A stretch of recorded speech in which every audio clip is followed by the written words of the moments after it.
നമസ്കാരം, ഏവർക്കും നമ്മുടെ പുതിയൊരു വീഡിയോയിലേക്ക് സ്വാഗതം. അപ്പോൾ നമ്മുടെ പുതിയ SCRT പരിചയപ്പെടുന്ന സീരീസിൽ നമ്മൾ ഇന്ന് നോക്കുന്നത് 9ാം ക്ലാസ്സിലെ സോഷ്യൽ സയൻസ് ആട്ടോ. 9ാം ക്ലാസ്സിലെ സോഷ്യൽ സയൻസ് ആണ് നമ്മളിതിൽ നോക്കുന്നത്. നമുക്കിതിൽ 5 ചാപ്റ്ററാണ് പാർട്ട് 1 ഇതിൽ നമുക്ക് ഒന്നാമത്തെ ചാപ്റ്റർ നമുക്ക് ആവശ്യമില്ല, രണ്ടാമത്തെ ചാപ്റ്റർ നമുക്ക് ആവശ്യമില്ല, മൂന്നാം നമുക്ക് ആവശ്യമില്ല, നാലാമത്തെ ചാപ്റ്റർ ആയിട്ടുള്ള ഇന്ത്യൻ ഭരണഘടനയിലെ അധികാര വിന്യാസം എന്ന് പറയുന്ന ചാപ്റ്റർ ആട്ടോ നമ്മൾ ഇതിൽ നോക്കുന്നത്. ബാക്കിയൊക്കെ നമ്മുടെ മധ്യകാല ഇന്ത്യയും നമ്മുടെ അതൊക്കെയായിട്ട് ബന്ധപ്പെട്ടത്. നമുക്ക് ശിലായുഗം അതൊന്നും നമുക്ക് സിലബസിൽ പറയുന്നില്ല, 10th മെയിൻസിലായിരുന്നു പറയുന്നില്ല. അപ്പോൾ നമുക്ക് ഇന്ത്യൻ ഭരണഘടനയിലെ അധികാര വിന്യാസം എന്ന് പറയുന്ന ചാപ്റ്റർ നോക്കിയാലോ. അപ്പോൾ നാലാമത്തെ ചാപ്റ്റർ ആയിട്ടുള്ള 9ാം ക്ലാസ്സിലെ സോഷ്യൽ സയൻസിൽ നാലാമത്തെ ചാപ്റ്റർ ഇന്ത്യൻ ഭരണഘടനയിലെ അധികാര വിന്യാസം. ഇതിൽ ഫസ്റ്റ് ഒരു കോട്ട് കൊടുത്തിട്ടുണ്ട്. വർഷങ്ങൾക്ക് മുമ്പ് നാം വിധിയുമായി ഒരു കൂടിക്കാഴ്ച നടത്തി. PSC കുറേ തവണ ചോദിച്ചൊരു ഇതാണിത്. വിധിയുമായി ഒരു കൂടിക്കാഴ്ച എന്നത് ആരുടെ പ്രസംഗമാണ് എന്ന് ചോദിച്ചിട്ടുണ്ടായിരുന്നു PSC ഇതിനു മുമ്പ്. അപ്പോൾ നമുക്കിത് വായിച്ചു കഴിയുമ്പോൾ അതിൻ്റെ ആൻസർ കിട്ടും. ഓർത്തു വെച്ചോ, വർഷങ്ങൾക്ക് മുമ്പ് നാം വിധിയുമായി ഒരു കൂടിക്കാഴ്ച നടത്തി. ആ പ്രതിജ്ഞ പൂർണ്ണമല്ലെങ്കിലും സുപ്രധാനമായി തന്നെ നമ്മൾ നിറവേറ്റിയ സമയമായിരിക്കുന്നു. ഇന്ന് പാതിരാമണി മുഴങ്ങുമ്പോൾ ഇന്ത്യ ഉണർന്നെഴുന്നേൽക്കും, പുതുജീവിതത്തിലേക്കും സ്വാതന്ത്ര്യത്തിലേക്കും. ഒരു യുഗം അവസാനിക്കുന്നു. ദീർഘനാളായി അടിച്ചമർത്തപ്പെട്ടിരുന്ന ഒരു രാഷ്ട്രത്തിന്റെ ആത്മാവ് ശബ്ദിക്കുന്നു. ഈ അപൂർവ നിമിഷത്തിൽ ഇന്ത്യയുടെയും ഇവിടുത്തെ ജനങ്ങളുടെയും മനുഷ്യരാശിയുടെയും ആകെ തന്നെയും സേവനത്തിനായി സ്വയം അർപ്പിച്ചുകൊണ്ട് നമുക്ക് പ്രതിജ്ഞ ചെയ്യാം. അപ്പോൾ ഇതാരാണ് പറഞ്ഞത്? ഇതാ സ്വാതന്ത്ര്യ പുലരിയിൽ പ്രഥമ പ്രധാനമന്ത്രി ജവഹർലാൽ നെഹ്റു രാഷ്ട്രത്തെ അഭിസംബോധന ചെയ്ത് നടത്തിയ പ്രസംഗത്തിലെ ഒരു ഭാഗമാണ് മുകളിൽ കൊടുത്തത്. അപ്പോൾ PSC നമുക്ക് ഇവിടുന്ന് ചോദിക്കാൻ സാധ്യത, വിധിയുമായൊരു കൂടിക്കാഴ്ച നടത്തി എന്ന് പറയുന്ന പ്രസംഗം ആരുമായിട്ട് ബന്ധപ്പെട്ടിരിക്കുന്നു ചോദിക്കാം. ആരാ? പ്രഥമ പ്രധാനമന്ത്രിയായിട്ടുള്ള ജവഹർലാൽ നെഹ്റുവുമായിട്ട് ബന്ധപ്പെട്ട പ്രസംഗമാണ് ഏതെന്ന് പറയുന്നത്, വിധിയുമായിട്ടുള്ള കൂടിക്കാഴ്ച എന്ന് പറയുന്നത്. ഇവിടെ ഉള്ളത് വൈദേശിക ഭരണത്തിന്റെ കെടുതികൾ കുടഞ്ഞെറിഞ്ഞ് പ്രതീക്ഷാ നിർഭരവും ഉത്തരവാദിത്വപൂർണവുമായിട്ടുള്ള പാതയിലേക്ക് രാജ്യത്തെ നയിക്കാനുള്ള ആഹ്വാനമാണ് ഭരണഘടനാ നിർമ്മാണ സഭയിൽ നെഹ്റു നൽകിയത്. 1947 ഓഗസ്റ്റ് 15 ഇന്ത്യ നേടിയ സ്വാതന്ത്ര്യം നമ്മുടെ ഭരണഘടനാ നിർമ്മാണ സഭയെ ഏൽപ്പിച്ച ഉത്തരവാദിത്വം വളരെ വലുതും പ്രധാനപ്പെട്ടതുമായിരുന്നു. 1947 ഓഗസ്റ്റ് 15 ഇന്ത്യ നേടിയ സ്വാതന്ത്ര്യം നമ്മുടെ ഭരണഘടനാ നിർമ്മാണ സഭയെ ഏൽപ്പിച്ച ഉത്തരവാദിത്വം വളരെ വലുതും പ്രധാനപ്പെട്ടതുമായിരുന്നു. ബ്രിട്ടീഷ് ഭരണത്തിലെ വിവേചനപരവും ജനാധിപത്യ വിരുദ്ധവും നീതിരഹിതവുമായ നടപടികൾ ജനങ്ങൾ വിധേയമാക്കപ്പെട്ടിരുന്നു. അക്കാലത്ത് ഇന്ത്യൻ സമൂഹത്തിൽ നിലനിന്നിരുന്ന ജാതി വ്യവസ്ഥയും മറ്റ് സാമൂഹിക ദുരാചാരങ്ങളും മനുഷ്യാവകാശ ലംഘനങ്ങളും ആധുനിക സമൂഹത്തിന് ചിന്തിക്കാൻ കഴിയുന്നതിനും അപ്പുറമായിരുന്നു. സ്വാതന്ത്ര്യത്തിനു ശേഷം ഇവക്കെല്ലാം പരിഹാരമാകുന്ന ഒരു ജനാധിപത്യ ഭരണക്രമം സംവിധാനം ഉണ്ടാകണമെന്ന ചിന്ത നമ്മുടെ ദേശീയ പ്രസ്ഥാനത്തിനും ജനങ്ങൾക്കും ഉണ്ടായിരുന്നു. സ്വതന്ത്ര ഇന്ത്യ ജനങ്ങൾക്ക് നൽകിയ പ്രധാനപ്പെട്ട 2 വാഗ്ദാനങ്ങളായിരുന്നു. 1 ജനാധിപത്യ ഭരണക്രമവും 2 ക്ഷേമരാഷ്ട്ര നിർമ്മാണവും. ചിലപ്പോൾ നമുക്ക് ചോദിക്കാം, സ്വാതന്ത്ര്യ ഇന്ത്യ ജനങ്ങൾക്ക് നൽകിയ പ്രധാനപ്പെട്ട 2 വാഗ്ദാനങ്ങൾ ഏതൊക്കെയാ? 1 ജനാധിപത്യ ഭരണക്രമവും 2 ക്ഷേമരാഷ്ട്ര നിർമ്മാണവുമാണ്. ഇതിലേക്കുള്ള ചുവടുവെപ്പായിരുന്നു ഭരണഘടനാ നിർമ്മാണ സഭയുടെ രൂപീകരണവും നെഹ്റു അവതരിപ്പിച്ച ലക്ഷ്യപ്രമേയവും എന്ന് പറയുന്നത്. അപ്പോൾ നമുക്ക് കഴിഞ്ഞ ഒരു SCRT ക്ലാസ് നമ്മൾ പഠിച്ചിട്ടുണ്ടായിരുന്നു. അധ്യക്ഷനായിട്ട് ഭരണഘടനാ നിർമ്മാണ സഭയുടെ സ്ഥിരം അധ്യക്ഷനായിട്ട് ആരെ തെരഞ്ഞെടുത്തു? ഡോക്ടർ രാജേന്ദ്ര പ്രസാദിനെ തെരഞ്ഞെടുത്തിട്ടുണ്ടായിരുന്നു. ഭരണഘടനാ നിർമ്മാണ സഭയുടെ സ്ഥിരം അധ്യക്ഷനായിട്ട് ഡോക്ടർ രാജേന്ദ്ര പ്രസാദ് തെരഞ്ഞെടുക്കപ്പെട്ടതെന്ന 1946 ഡിസംബർ 11 അല്ലേ? 1946 ഡിസംബർ 11 ആരെ തെരഞ്ഞെടുക്കുന്നത്? ഡോക്ടർ രാജേന്ദ്ര പ്രസാദിനെ തെരഞ്ഞെടുത്തത്. നമ്മൾ പറഞ്ഞു ജവഹർലാൽ നെഹ്റു ഭരണഘടനാ നിർമ്മാണ സഭയിൽ അവതരിപ്പിച്ച ലക്ഷ്യപ്രമേയം അല്ലെ, ഒബ്ജക്റ്റീവ് റെവല്യൂഷൻ ആണ് പിന്നീട് എന്ത് ചെയ്യുന്നത്, നമ്മുടെ ഭരണഘടനയുടെ ആമുഖമായിട്ട് മാറുന്നത് അല്ലെ.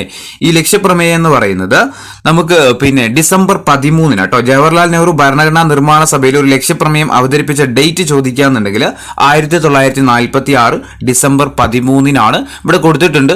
ലക്ഷ്യപ്രമേയത്തിൽ നിന്നും ഭരണഘടനയിലേക്ക് എന്ന് പറഞ്ഞിട്ട് ലക്ഷ്യപ്രമേയം ഇവിടെ കൊടുത്തിട്ടുണ്ട്. എന്താ നോക്കാം നമുക്ക്.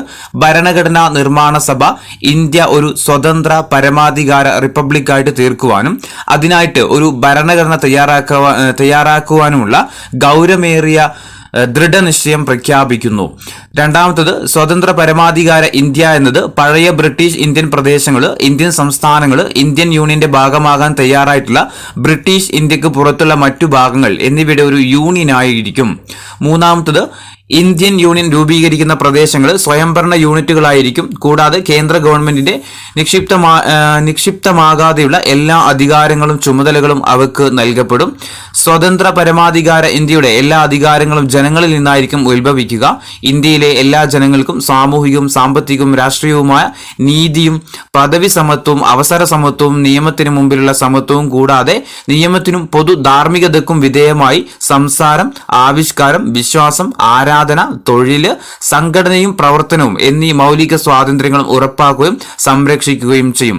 ഇതാണ് ലക്ഷ്യപ്രമേയം എന്ന് പറയുന്നത്. December 13, 1946 December 13 Jawaharlal Nehru constitution അസംബ്ലിയിൽ അവതരിപ്പിച്ച ലക്ഷ്യപ്രമേയമാണിത്. ഇത് എന്ന് അവതരിപ്പിച്ച് നമ്മൾ പറഞ്ഞു 1946 ഡിസംബർ 13 ഈ അവതരിപ്പിച്ച ലക്ഷ്യപ്രമേയം.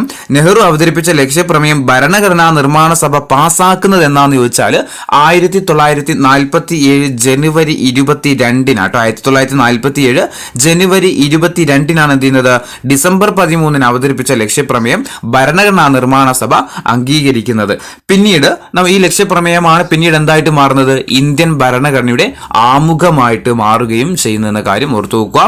ഇതൊന്നും കൂടി ഈ ലക്ഷ്യപ്രമേയം നിങ്ങൾ എന്ത് ചെയ്യുക, ഞാൻ കട്ട് ചെയ്തിട്ട് നമ്മൾ ടെലിഗ്രാം ഗ്രൂപ്പിൽ ഇട്ടേക്കാം, വായിച്ചേക്കണേ. ഇനി 1946 ഇതോടെ ഡേറ്റ് കൊടുത്തിട്ടുണ്ട്. 1946 ഡിസംബർ 13 ഭരണഘടനാ നിർമ്മാണ സഭയിൽ ജവഹർലാൽ നെഹ്റു അവതരിപ്പിച്ച ലക്ഷ്യപ്രമേയത്തിലെ ചില ആശയങ്ങളാണ് മുകളിൽ കൊടുത്തിരിക്കുന്നത്. ദേശീയ പ്രസ്ഥാനം മുന്നോട്ട് വെച്ച പ്രധാന ആശയങ്ങളാണ് ലക്ഷ്യപ്രമേയത്തിൽ ഉൾക്കൊണ്ടിരിക്കുന്നത്. ചിലപ്പോൾ നമുക്ക് ഡിഗ്രി ലെവലോ പ്ലസ് 2 ലെവലോ എക്സാമിന് ചിലപ്പോൾ ചോദിച്ചേക്കാം. ദേശീയ പ്രസ്ഥാനം മുന്നോട്ട് വെച്ച പ്രധാന ആശയങ്ങൾ ഉൾപ്പെട്ടതായിരുന്നു ലക്ഷ്യപ്രമേയം എന്നൊരു പ്രസ്താവന തന്നാൽ എന്താ, ശരിയാണ് കേട്ടോ, പഠിച്ചു വെക്കുക.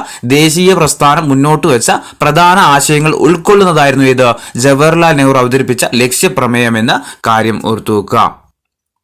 ഇവിടെ ഭരണഘടനയുടെ ആമുഖം കൊടുത്തിട്ടുണ്ട്. ഭരണഘടന ആമുഖവുമായി ബന്ധപ്പെട്ട് നമ്മൾ ഫസ്റ്റ് SCRT ക്ലാസ്സിൽ കറക്റ്റ് ഞാൻ പറഞ്ഞിട്ടുണ്ട്. അപ്പോൾ നിങ്ങൾ അതൊന്ന് കേട്ടാൽ മതി. ഇനി നമ്മുടെ ഭരണഘടനയുടെ സവിശേഷതകൾ പറയുന്നുണ്ട്. ക്യാബിനറ്റ് മിഷന്റെ നിർദ്ദേശാനുസരണം 1946 ഡിസംബർ 6 ഡേറ്റ് കറക്റ്റ് ഓർത്തു വെച്ചോ, ഇതിലുള്ള നമ്മൾ പഠിക്കുന്നതാണ്. എന്നാലും 1946 ഡിസംബർ 6 രൂപീകരിക്കപ്പെട്ട ഭരണഘടനാ നിർമ്മാണ സമിതി. അപ്പോൾ ഭരണഘടനാ നിർമ്മാണ സമിതി രൂപീകൃതമാകുന്നത് എന്ന 1946 ഡിസംബർ 6 ആരുടെ നിർദ്ദേശാനുസരണം, ക്യാബിനറ്റ് മിഷന്റെ നിർദ്ദേശാനുസരണം 1946 ഡിസംബർ 6 എന്ത് ചെയ്യുന്നത്, ഭരണഘടനാ നിർമ്മാണ സഭ രൂപീകൃതമാകുന്നത്. ഭരണഘടനാ നിർമ്മാണ സമിതി 1946 ഡിസംബർ 9 മുതൽ 2 വർഷവും 11 മാസവും 17 ദിവസവും നീണ്ടുനിന്ന ഒരു മഹത്തായ പ്രക്രിയയിലൂടെ നിർമ്മിച്ചതാണ് ഇന്ത്യൻ ഭരണഘടന എന്ന് പറയുന്നത്. അപ്പോൾ ഇന്ത്യൻ ഭരണഘടന നിർമ്മിക്കാനെടുത്ത സമയം ചോദിച്ചാൽ എത്രയാ, 2 വർഷവും 11 മാസവും 17 ദിവസവുമാണ്. ഇന്ത്യൻ ഭരണഘടന നിർമ്മിക്കാനെടുത്ത ടൈം ഓർത്തു വെച്ചോ, 2 വർഷവും 11 മാസവും 17 ദിവസവുമാണ്. ഒരു 1949 നവംബർ 26 അംഗീകരിച്ച് നിയമമാക്കി നമുക്കായി തന്നെ സമർപ്പിച്ച ഇന്ത്യൻ ഭരണഘടനയിൽ 22 ഭാഗങ്ങളിലായിട്ട് 395 വകുപ്പുകളും ഇന്ത്യൻ ഭരണഘടനയിൽ, അതായത് ഭരണഘടന നിലവിൽ വരുന്ന സമയത്ത് എത്രയാ, 22 ഭാഗങ്ങളും അതുപോലെ 395 വകുപ്പുകളും 8 പട്ടികകളുമായിരുന്നു ഉണ്ടായിരുന്നത്. 1950 ജനുവരി 26 നിലവിൽ വന്ന ഇന്ത്യൻ ഭരണഘടന കാലാനുസൃതമായ മാറ്റങ്ങൾ ഉൾക്കൊണ്ടുകൊണ്ട് ഒരു സജീവ പ്രമാണമായിട്ട് തുടരുന്നു. അപ്പോൾ ഇവിടെ നമുക്ക് എന്തൊക്കെ ഓർത്തു വെക്കാനുണ്ട്? ഒന്ന്, ആരുടെ നിർദ്ദേശപ്രകാരമാണ് ഭരണഘടനാ നിർമ്മാണ സഭ രൂപീകൃതമായത്? ക്യാബിനറ്റ് മിഷന്റെ നിർദ്ദേശാനുസരണമാണ് ഭരണഘടനാ നിർമ്മാണ സഭ രൂപീകൃതമായത്. ഏത് വർഷം? 1946 ഡിസംബർ 6. ഇനി ആദ്യത്തെ സെഷൻ എന്ന് പറയുന്നത് 1946 ഡിസംബർ 9 ഭരണഘടനാ നിർമ്മാണ സഭയുടെ ആദ്യത്തെ സമ്മേളനം നടക്കുന്നത്. ആ ഡേറ്റ് മുതൽ, അതായത് 1946 ഡിസംബർ 9 മുതൽ 2 വർഷവും 11 മാസവും 17 ദിവസവും ഭരണഘടന നിർമ്മിക്കാനെടുത്ത കാലയളവ് ചോദിക്കാം. 2 വർഷവും 11 മാസവും 17 ദിവസവുമാണ് നീണ്ടുനിന്ന കാര്യം ഓർത്തു നോക്കുക. അതേപോലെ 1949 നവംബർ 26-നാണ് ഭരണഘടനാ നിർമ്മാണ സഭ ഭരണഘടന അംഗീകരിച്ചിട്ടൊരു നിയമമാക്കി തരുന്നത്. നിലവിൽ വന്നതല്ല. ഭരണഘടനാ നിർമ്മാണ സഭ ഭരണഘടനയെ അംഗീകരിച്ച ഡേറ്റ് ആണ് ഇത് 1949 നവംബർ 26 എന്ന് പറയുന്നത്. ഭരണഘടന നിലവിൽ വരുന്ന സമയത്ത് 22 ഭാഗങ്ങളിലായിക്കൊണ്ട് 22 പാർട്ടുകളായിക്കൊണ്ട് 395 വകുപ്പുകൾ കേട്ടോ, 395 വകുപ്പുകൾ ഉണ്ടായിരുന്നു. അതുപോലെ 8 പട്ടികകളുമായിരുന്നു ഉണ്ടായിരുന്നത്. 1950 ജനുവരി 26 നിലവിൽ വന്ന ഇന്ത്യൻ ഭരണഘടന. അപ്പോൾ നിലവിൽ വന്നത് ഇന്ത്യൻ ഭരണഘടന നിലവിൽ വന്ന ഡേറ്റ് ആണ് ചോദിക്കുന്നതെങ്കിൽ ഏതാ 1950 ജനുവരി 26 ആണെന്ന കാര്യം കൂടി ഓർത്തു വെക്കുക. വേറെന്താ, ഇനി ഇന്ത്യൻ ദേശീയ പ്രസ്ഥാനം മുറുകെ പിടിച്ചതും ലക്ഷ്യപ്രമേയത്തിൽ സൂചിപ്പിച്ചതുമായിട്ടുള്ള നിരവധി ആശയങ്ങൾ ഭരണഘടനയുടെ ഭാഗമായിട്ടുണ്ട്. വിശദമായ പഠനങ്ങൾക്കും ചർച്ചകൾക്കും ശേഷം തയ്യാറാക്കപ്പെട്ട ഭരണഘടനയുടെ സവിശേഷതകൾ നമുക്ക് പരിചയപ്പെടാം. താഴെ കുറെ നമ്മുടെ ഭരണഘടനയുടെ സവിശേഷതകൾ എന്തൊക്കെയാണെന്നുള്ള കൊടുത്തിട്ടുണ്ട്, നമുക്ക് നോക്കാം. ഒന്ന്, ഏറ്റവും വലിയ എഴുതപ്പെട്ട ഭരണഘടനയാണ് ഇന്ത്യൻ ഭരണഘടന എന്ന് പറയുന്നത്. ഒന്നാമത്തെ സവിശേഷത അതാണ്, എഴുതപ്പെട്ട ഭരണഘടന. ലോകത്തിലെ തന്നെ ഏറ്റവും വലിയ എഴുതപ്പെട്ട ഭരണഘടന. 1.5 ലക്ഷത്തോളം വാക്കുകൾ അടങ്ങിയ സമഗ്രവും വിപുലവുമായിട്ടുള്ള രേഖയാണ് ഇന്ത്യൻ ഭരണഘടന. രാജ്യത്തിന്റെ വൈപുല്യവും പരിഗണിച്ചുള്ള വിശദമായ ഉള്ളടക്കമാണ് നമ്മുടെ ഭരണഘടനയ്ക്കുള്ളത്. ഏറ്റവും വലിയ പ്രത്യേകത ഒന്നാമത്തത്, ഇന്ത്യൻ ഭരണഘടന ഏറ്റവും വലിയ സവിശേഷതയാണിത്. ലോകത്തിൽ വെച്ച് തന്നെ ഏറ്റവും വലിയ എഴുതപ്പെട്ട ഭരണഘടനയുള്ള രാജ്യമാണ് ഇത്, നമ്മുടെ ഇന്ത്യൻ ഭരണഘടന എന്ന് പറയുന്നത്. 1.5 ലക്ഷത്തോളം വാക്കുകൾ അടങ്ങിയിട്ടുണ്ട് ഇതില്, ഇന്ത്യൻ ഭരണഘടനയിൽ. സമഗ്രവും വിപുലമായിട്ടുള്ള ഒരു രേഖയാണ്. രാജ്യത്തിന്റെ വൈപുല്യവും പരിഗണിച്ചുള്ള വിശദമായ ഉള്ളടക്കവും ഇതിലുണ്ട്, ഇന്ത്യൻ ഭരണഘടനയിലുണ്ട്. രണ്ടാമത്തെ എന്താ, പാർലമെന്ററി ജനാധിപത്യം. നമ്മുടെ ഭരണഘടനയുടെ ഒരു പ്രത്യേകതയാണ്, സവിശേഷതയാണ് പാർലമെന്ററി ജനാധിപത്യം എന്ന് പറയുന്നത്. കാര്യനിർവഹണ വിഭാഗത്തിലെ അംഗങ്ങൾ നിയമനിർമ്മാണ സഭയിൽ നിന്നുള്ളവരായിരിക്കും. നിയമനിർമ്മാണ വിഭാഗം കാര്യനിർവഹണ വിഭാഗത്തെ നിയന്ത്രിക്കുകയും ചെയ്യുന്നു. എന്താ പറഞ്ഞേ, കാര്യനിർവഹണ വിഭാഗത്തിലെ അംഗങ്ങൾ നിയമനിർമ്മാണ സഭയിൽ നിന്നുള്ളവരായിരിക്കും. നിയമനിർമ്മാണ വിഭാഗം കാര്യനിർവഹണ വിഭാഗത്തെ നിയന്ത്രിക്കുകയും ചെയ്യുന്നുണ്ട്. ഇനി എന്താ, ദൃഢവും അയവുള്ളതുമായിട്ടുള്ള ഭരണഘടന. PSC കുറെ തവണ നമ്മൾ ഈ ക്വസ്റ്റ്യൻ ചോദിച്ചിട്ടുണ്ട്. ഇന്ത്യൻ ഭരണഘടനയുടെ പ്രത്യേകത താഴെ തന്നിരിക്കുന്നതിൽ നിന്ന് കണ്ടെത്തുക എന്ന് പറഞ്ഞിട്ട് ദൃഢവും അയവുള്ളതുമായിട്ടുള്ള ഭരണഘടനയാണ് ഇത് നമ്മുടെ ഇന്ത്യൻ ഭരണഘടന എന്ന് പറയുന്നത്. എന്തുകൊണ്ടായിരിക്കും, ചില വ്യവസ്ഥകൾ ഭേദഗതി ചെയ്യാൻ പ്രത്യേക നടപടിക്രമങ്ങൾ പാലിക്കേണ്ടതുണ്ട്. അതുകൊണ്ട് തന്നെ ദൃഢമായതാണ് നമ്മുടെ ഭരണഘടന എന്ന് പറയാം. എന്നാലോ മറ്റു ചിലത് സാധാരണ നിയമനിർമ്മാണ രീതിയിൽ എന്ത് ചെയ്യാം, ഭേദഗതി ചെയ്യാനും കഴിയും. അതുകൊണ്ട് തന്നെ എന്തും പറയാം, അയവുള്ളതുമായിട്ടുള്ള ഭരണഘടനയാണ് ഇന്ത്യൻ ഭരണഘടന എന്നും പറയാം.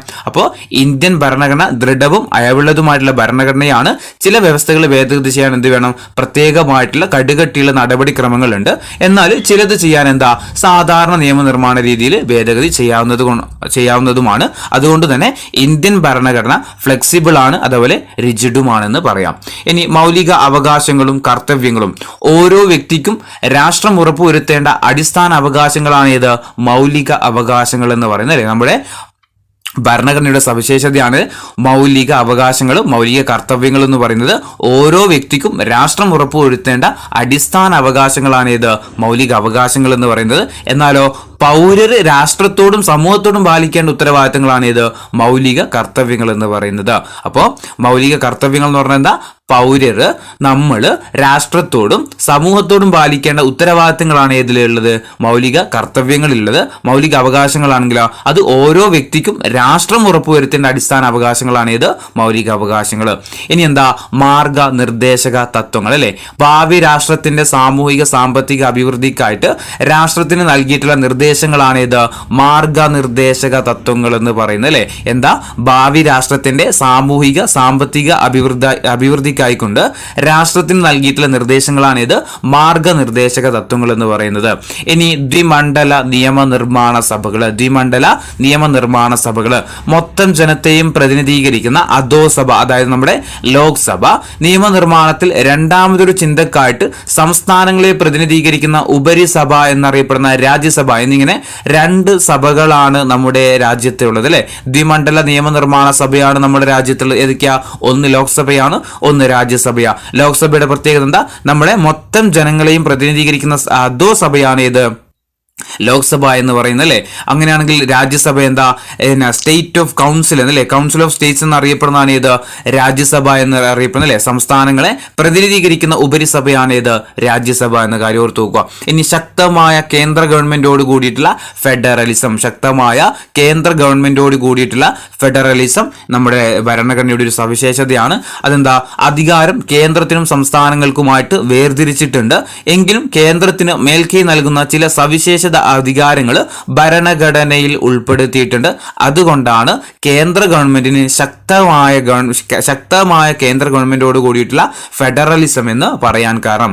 അപ്പോൾ ശക്തമായ കേന്ദ്ര ഗവൺമെന്റോട് കൂടിയിട്ടുള്ള ഫെഡറലിസം എന്ന് പറയാൻ കാരണം എന്താ, അധികാരം കേന്ദ്രത്തിനും സംസ്ഥാനങ്ങൾക്കുമായിട്ട് എന്ത് ചെയ്തിട്ടുണ്ട്, വേർതിരിച്ച് നൽകിയിട്ടുണ്ടെങ്കിലും പക്ഷെ ചില അവകാശങ്ങൾ, ചില കാര്യങ്ങളിൽ മേൽക്കൈ ആർക്കാ, നമ്മുടെ കേന്ദ്ര ഗവൺമെന്റിനാണ്. അതുകൊണ്ടാണ് എന്ത് പറയുന്നത്, ശക്തമായ കേന്ദ്ര ഗവൺമെന്റോട് കൂടിയിട്ടുള്ള ഫെഡറലിസം എന്ന് പറയാൻ കാരണം.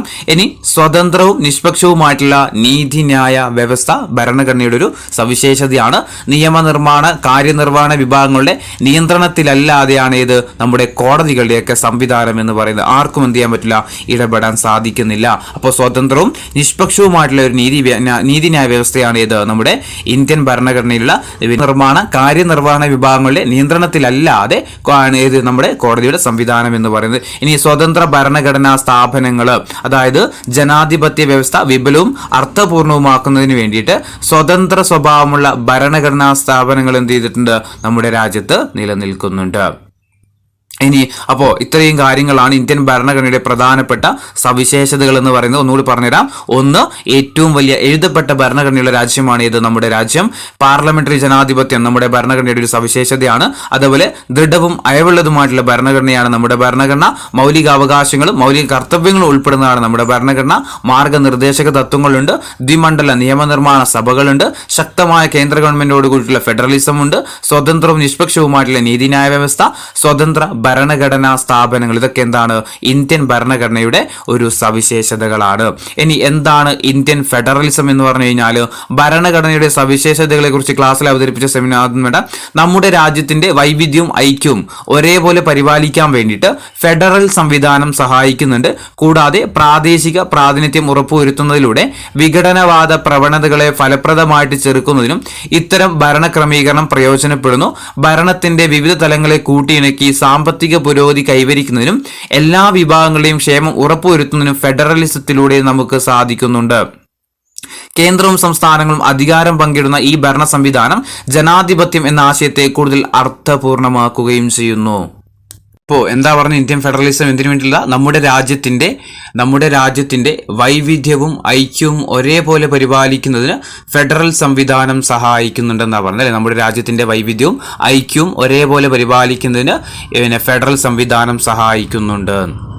ഇനി നമ്മുടെ ഭാഗം 1 കൊടുത്തിട്ടുണ്ട്. അതായത് ഇന്ത്യൻ ഭരണഘടനയിൽ എത്ര ഭാഗങ്ങളുണ്ട്, നിലവിൽ 25 ഭാഗങ്ങളാണ് നിലവിലുള്ളത്. അതിൽ ഒന്നാമത്തെ ഭാഗമാണ് ഇത് യൂണിയനും അതിൻ്റെ ഭൂപ്രദേശവും എന്ന് പറയുന്നത് അല്ലേ.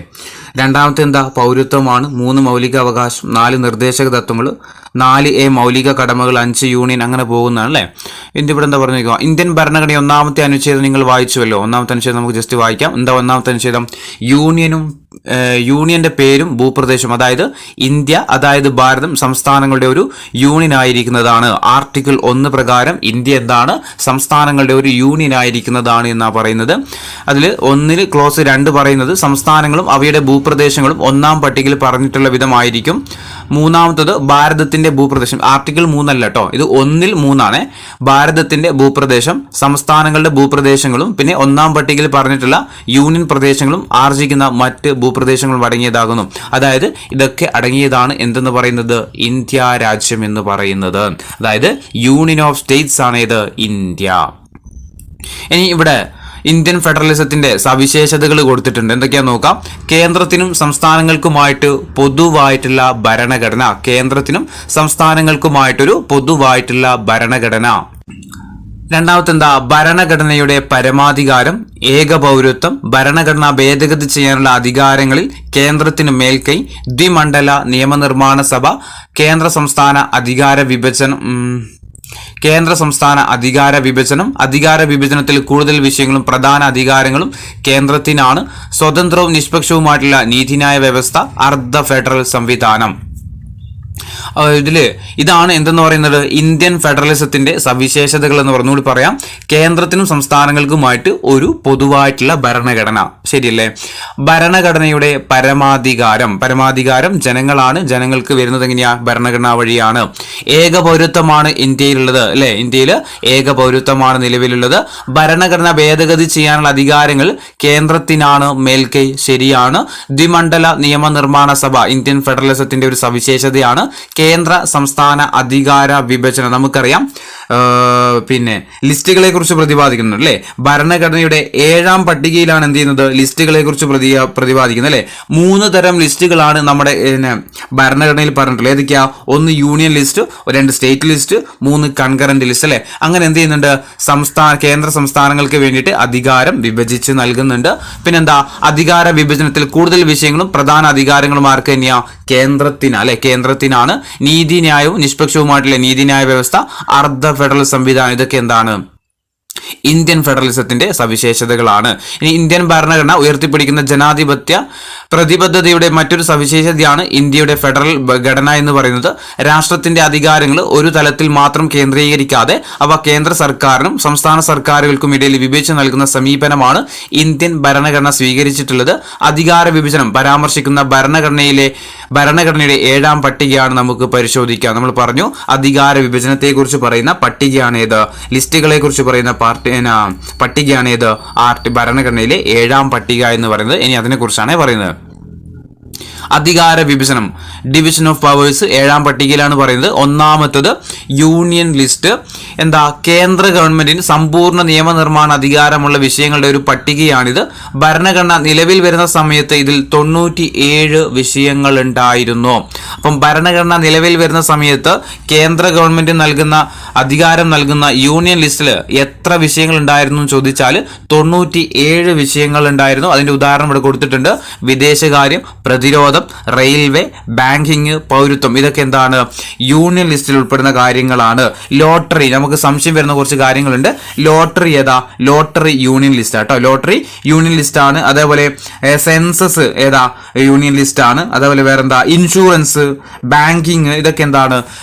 യൂണിയൻ ലിസ്റ്റ് ആണെന്നുള്ള കാര്യം ഓർത്തു നോക്കുക.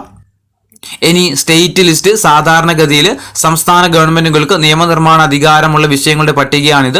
തുടക്കത്തിൽ ഇതിൽ 66 വിഷയങ്ങൾ ഉണ്ടായിരുന്നു. അപ്പോൾ സ്റ്റേറ്റ് ലിസ്റ്റ് എന്താ? സാധാരണഗതിയിൽ സംസ്ഥാന ഗവൺമെന്റുകൾക്ക് നിയമനിർമ്മാണ അധികാരമുള്ള വിഷയങ്ങളുടെ പട്ടികയാണ് ഇത് സ്റ്റേറ്റ് ലിസ്റ്റ് എന്ന് പറയുന്നത്. തുടക്കത്തിൽ, അതായത് ഭരണഘടന നിലവിൽ വരുന്ന സമയത്ത് 66 വിഷയങ്ങളായിരുന്നു ഏതിലുണ്ടായിരുന്നത്? സ്റ്റേറ്റ് ലിസ്റ്റിൽ ഉണ്ടായിരുന്നത്. ഉദാഹരണം: കൃഷി, ജയില്, പോലീസ്, തദ്ദേശ സ്വയംഭരണ സ്ഥാപനങ്ങള്. സ്റ്റേറ്റ് ലിസ്റ്റിൽ ഉൾപ്പെടുന്ന വിഷയങ്ങൾ ഏതൊക്കെയാ? കൃഷി, ജയില്, പോലീസ്, തദ്ദേശ സ്വയംഭരണ സ്ഥാപനങ്ങൾ. അതുപോലെ പൊതുജനാരോഗ്യം, PSC ചോദിച്ച ക്വസ്റ്റ്യൻ ആണ്. പൊതുജനാരോഗ്യം ഏതാ? സ്റ്റേറ്റ് ലിസ്റ്റ് ആണ്. അതുപോലെ ടോൾ ഉണ്ടല്ലോ, ടോൾ പിരിക്കുന്നത്, അതും സ്റ്റേറ്റ് ലിസ്റ്റ് ആട്ടോ. പിന്നെ വേറെ ഏതാ? ക്രമസമാധാനം ഏതാ? പിന്നെ സ്റ്റേറ്റ് ലിസ്റ്റ് ആണ്. അതുപോലെ വേറെന്താ? ഭൂനികുതി, കെട്ടിട നികുതി, അതൊക്കെ ചോദിച്ചാൽ ഏതാ? നമ്മുടെ സ്റ്റേറ്റ് ലിസ്റ്റ് ആട്ടോ. വേറെന്താ? വേറെ റിപ്പീറ്റേഷൻ ഓർമ്മ കിട്ടുന്നില്ല. പിന്നെ സമവർത്തി ലിസ്റ്റ് അല്ലെങ്കിൽ കൺകറന്റ് ലിസ്റ്റ്. കേന്ദ്ര ഗവൺമെന്റിനും സംസ്ഥാന ഗവൺമെന്റിനും നിയമനിർമ്മാണ അധികാരമുള്ള വിഷയങ്ങളുടെ പട്ടികയാണ് ഇത് സമവർത്തി ലിസ്റ്റ് അല്ലെങ്കിൽ കൺകറന്റ് ലിസ്റ്റ് എന്ന് പറയുന്നത്. തുടക്കത്തിൽ 47 വിഷയങ്ങളായിരുന്നു ഉണ്ടായിരുന്നത്. അതിന് ഉദാഹരണമാണ് വിദ്യാഭ്യാസം, വനം, ട്രേഡ് യൂണിയനുകൾ, വിവാഹം, ജനന മരണ രജിസ്ട്രേഷൻ. ഇതൊക്കെ എന്താണ്? Concurrent list. കൺകറന്റ് ലിസ്റ്റ് എന്ന് പറഞ്ഞാൽ എന്താ? കേന്ദ്ര ഗവൺമെന്റും സംസ്ഥാന ഗവൺമെന്റും നിയമനിർമ്മാണം നടത്താനുള്ള അധികാരമുള്ള ലിസ്റ്റാണ് ഇത് കൺകറന്റ് ലിസ്റ്റ് എന്ന് പറയുന്നത്. അതിന് എക്സാമ്പിൾ ആണ് ഏതൊക്കെ? വിദ്യാഭ്യാസം, അതുപോലെ വനം, ട്രേഡ് യൂണിയൻ, വിവാഹം, ജനന മരണ രജിസ്ട്രേഷൻ. പിന്നെ PSC ചോദിച്ച ക്വസ്റ്റ്യൻ ആണ് ഇലക്ട്രിസിറ്റി കേട്ടോ. ഇലക്ട്രിസിറ്റി ഏതാ? പിന്നെ കൺകറന്റ് ലിസ്റ്റ് ആണ്. അതുപോലെ വില നിയന്ത്രണം, കൺകറന്റ് ലിസ്റ്റ്. വില നിയന്ത്രണം ഒക്കെ എവിടെയാ? കൺകറന്റ് ലിസ്റ്റിൽ കേട്ടോ. വേറെന്താ? പിന്നെ അവശേഷിക്കുന്ന അധികാരങ്ങൾ, അത് റെസ്യൂജറി പവേഴ്സ് എന്ന് പറഞ്ഞു കഴിഞ്ഞാൽ എന്താ അവശേഷിക്കുന്ന അധികാരങ്ങൾ എന്ന് വെച്ചാൽ അല്ലെങ്കിൽ അവശിഷ്ട അധികാരങ്ങൾ എന്ന് പറഞ്ഞു കഴിഞ്ഞാൽ മേൽപ്പറഞ്ഞ 3 അധികാര പട്ടികകളിലും ഉൾപ്പെടാത്തതായിട്ടുള്ള വിഷയങ്ങളെ അവശേഷിക്കുന്ന അധികാരങ്ങൾ എന്നാണ് വിളിക്കുന്നത്. ഇവയിലെ നിയമനിർമ്മാണ അധികാരം കേന്ദ്ര ഗവൺമെന്റിനാണ്. അപ്പോൾ അവശിഷ്ട അധികാരത്തിലെ നിയമനിർമ്മാണം ആർക്കാ പവറുള്ളത്? കേന്ദ്ര ഗവൺമെന്റിനാണ്. അതിന് ഉദാഹരണം കൊടുത്തിട്ടുണ്ട് സൈബർ നിയമങ്ങൾ. അപ്പോൾ നമ്മൾ ഏതൊക്കെ പഠിച്ചു? പിന്നെ യൂണിയൻ ലിസ്റ്റ് പഠിച്ചു, സ്റ്റേറ്റ് ലിസ്റ്റ് പഠിച്ചു, കൺകറന്റ് ലിസ്റ്റ് പഠിച്ചു, അതുപോലെ റെസ്യൂജറി പവേഴ്സ് അല്ലെങ്കിൽ അവശിഷ്ട അധികാരങ്ങൾ പഠിച്ചു അല്ലേ. ഇവിടെ കുറച്ച് എക്സാമ്പിൾ കൊടുത്തിട്ടുണ്ട്. ഇത് ഏതിലാണ് വരിക ജസ്റ്റ് ഒന്ന് പറഞ്ഞു നോക്കിയാലോ. കേരളത്തിലേക്ക് പുതിയ തീവണ്ടി അനുവദിച്ചു എന്നൊരു വാർത്ത കണ്ടു കഴിഞ്ഞാൽ അതാരായിരിക്കും? തീവണ്ടി. റെയിൽവേ ഏത് ലിസ്റ്റിലാ? ഓർത്തു വെച്ചോ, യൂണിയൻ ലിസ്റ്റുമായി ബന്ധപ്പെട്ടതാണ് ഏതെന്ന് പറയുന്നത് റെയിൽവേ എന്ന് പറയുന്നത്. ഇനി ഇന്ത്യ ശ്രീലങ്കയുമായി നയതന്ത്ര കരാറിൽ ഒപ്പുവെച്ചു. ഇന്ത്യ ശ്രീലങ്കയുമായിട്ട് നയതന്ത്ര കരാറിൽ ഒപ്പുവെച്ചു. നയതന്ത്രം, ഐക്യരാഷ്ട്ര സംഘടന, വിദേശ വായ്പകൾ, ഇതൊക്കെ എവിടെയാ വരുന്നത്? വിദേശകാര്യമൊക്കെ യൂണിയനാണ്. ഇതും എവിടെ തന്നെയാ? യൂണിയൻ ലിസ്റ്റുമായിട്ട് ബന്ധപ്പെട്ടതാണ്. ഇനി ജയിൽ ചട്ടങ്ങൾ പരിഷ്കരിച്ചു. ജയിൽ ചട്ടങ്ങൾ പരിഷ്കരിച്ചു എന്ന് പറഞ്ഞാൽ ഏതാ? ജയിൽ ക്രമസമാധാനമൊക്കെ എവിടെയാ? സ്റ്റേറ്റ് ലിസ്റ്റാണ്. അപ്പോൾ ജയിൽ ചട്ടങ്ങൾ പരിഷ്കരിച്ചു എവിടെ വരും? പിന്നെ സ്റ്റേറ്റ് ലിസ്റ്റിൽ വരുന്നതാണ്. ഇനി ബിരുദ കോഴ്സുകളുടെ ഘടന പരിഷ്കരിക്കുന്നു. ബിരുദ കോഴ്സുകളുടെ ഘടന പരിഷ്കരിക്കുന്നു. ബിരുദ കോഴ്സ് വിദ്യാഭ്യാസം എവിടെയാണ് നമ്മൾ പഠിച്ചത്? കൺകറന്റ് ലിസ്റ്റിലാട്ടോ. എവിടെയാ? കൺകറന്റ് ലിസ്റ്റിലാണ് ഏതെന്ന് പറയുന്നത് വിദ്യാഭ്യാസം. ഇത് കൺകറന്റ് ലിസ്റ്റിൽ ഉൾപ്പെടും. ഇനി ദേശീയ വനനയം പ്രഖ്യാപിച്ചു. ദേശീയ വനനയം പ്രഖ്യാപിച്ചു. വനം ഏത് ലിസ്റ്റിലാ? കൺകറന്റ് ലിസ്റ്റിലാണ്. വനം എവിടെയാ? കൺകറന്റ് ലിസ്റ്റിലാണ്. ഇനി പുതിയ പോലീസ് നയം പ്രഖ്യാപിച്ചു. പുതിയ പോലീസ് നയം പ്രഖ്യാപിച്ചു. എവിടെയാ വരുന്നത്? പോലീസ് എവിടെയാ? പോലീസ്, ക്രമസമാധാനം, പോലീസ്, ജയില്, തദ്ദേശമൊക്കെ എവിടെയാ? സ്റ്റേറ്റ് ലിസ്റ്റിലാണ്. ഇതെവിടെയാ? സ്റ്റേറ്റ് ലിസ്റ്റിലാണ്. ഇത് നമുക്ക് ഇവിടെ പട്ടികപ്പെടുത്താൻ വേണ്ടി കൊടുത്തതാണ്. ജസ്റ്റ് നമുക്ക് എന്ത് ചെയ്യാം? എക്സാമ്പിൾ ചിലപ്പോൾ ചോദിക്കാം. താഴെ തന്നിരിക്കുന്ന എക്സാമ്പിളുകളെ എന്ത് ചെയ്യുക? യൂണിയൻ ലിസ്റ്റ്, സ്റ്റേറ്റ് ലിസ്റ്റ്, സമവർത്തി ലിസ്റ്റ് എന്നിങ്ങനെ വേർതിരിക്കാൻ വേണ്ടി ചിലപ്പോൾ ചോദിച്ചേക്കാം. ഇനി അധികാരം വേർതിരിക്കൽ. ഭരണഘടന ഒരു മൗലിക രേഖയാണ്. ഭരണകൂടത്തിന്റെ 3 ഘടകങ്ങളായിട്ടുള്ള എക്സിക്യൂട്ടീവ്, ജുഡീഷ്യറി, ലെജിസ്ലേറ്റർ എന്നിവയുടെ സ്ഥാനവും അധികാരവും അത് നിർവഹിക്കുന്നുണ്ട്. ഭരണഘടനയുടെ ലക്ഷ്യം ഭരണകൂടത്തിന്റെ സംവിധാനങ്ങൾ സൃഷ്ടിക്കുക മാത്രമല്ല അവയുടെ അധികാരം പരിമിതപ്പെടുത്തുക എന്നതാണ്. കാരണം ഘടകങ്ങളുടെ അധികാരത്തിന്മേൽ ഒരു പരിധിയും ഏർപ്പെടുത്തിയില്ലെങ്കിൽ സമ്പൂർണ്ണ സ്വേച്ഛാധിപത്യവും പൂർണ്ണമായ അടിച്ചമർത്തലുകളും ഉണ്ടാകും. ഇതാര് പറഞ്ഞതാ? BR അംബേദ്കർ പറഞ്ഞതാണ്. ഭരണഘടനാ നിർമ്മാണ സമിതിയിൽ നടത്തിയ പ്രസംഗത്തിൽ പറഞ്ഞതാണ്. ഒന്നുകൂടി ഓർത്തു വെച്ചോ. ഭരണഘടന ഒരു മൗലിക രേഖയാണ്. ഭരണകൂടത്തിന്റെ 3 ഘടകങ്ങളായിട്ടുള്ള എക്സിക്യൂട്ടീവ്, ജുഡീഷ്യറി, ലെജിസ്ലേച്ചർ എന്നിവയുടെ സ്ഥാനവും അധികാരവും അത് നിർവഹിക്കുന്നുണ്ട്. ഭരണഘടനയുടെ ലക്ഷ്യം ഭരണകൂടത്തിന്റെ സംവിധാനങ്ങൾ സൃഷ്ടിക്കുക മാത്രമല്ല അവയുടെ അധികാരം പരിമിതപ്പെടുത്തുക എന്നതുകൂടിയാണ്. കാരണം ഘടകങ്ങളുടെ അധികാരത്തിന്മേൽ ഒരു പരിധിയും ഏർപ്പെടുത്തിയിട്ടില്ലെങ്കിൽ സമ്പൂർണ്ണ സ്വേച്ഛാധിപത്യവും പൂർണ്ണമായ അടിച്ചമർത്തലുകളും ഉണ്ടാകും. അപ്പൊ ആരാ പറഞ്ഞത്? ഭരണഘടനാ നിർമ്മാണ സഭയിൽ അംബേദ്കർ പറഞ്ഞതാട്ടോ. ഈ കോട്ട് ഓർത്തു നോക്കണം. ഇപ്പൊ കോട്ട് കുറേ ആയിട്ട് ചോദിക്കുന്നുണ്ട്. ഇത് തൊട്ട് ഇതിന്റെ താഴോട്ട് കുറച്ചും കൂടി ഉണ്ട്. കുറച്ച് വലിയ ചാപ്റ്റർ ആയത്, അതുകൊണ്ട് തന്നെ കുറച്ചധികം നമുക്ക് നോക്കാനുണ്ട്. അപ്പോൾ ഇതിന്റെ ബാക്കി വരുന്ന ഭാഗം എന്ത് ചെയ്യാം? നമുക്ക് അടുത്തൊരു വീഡിയോയിൽ നോക്കാം കേട്ടോ.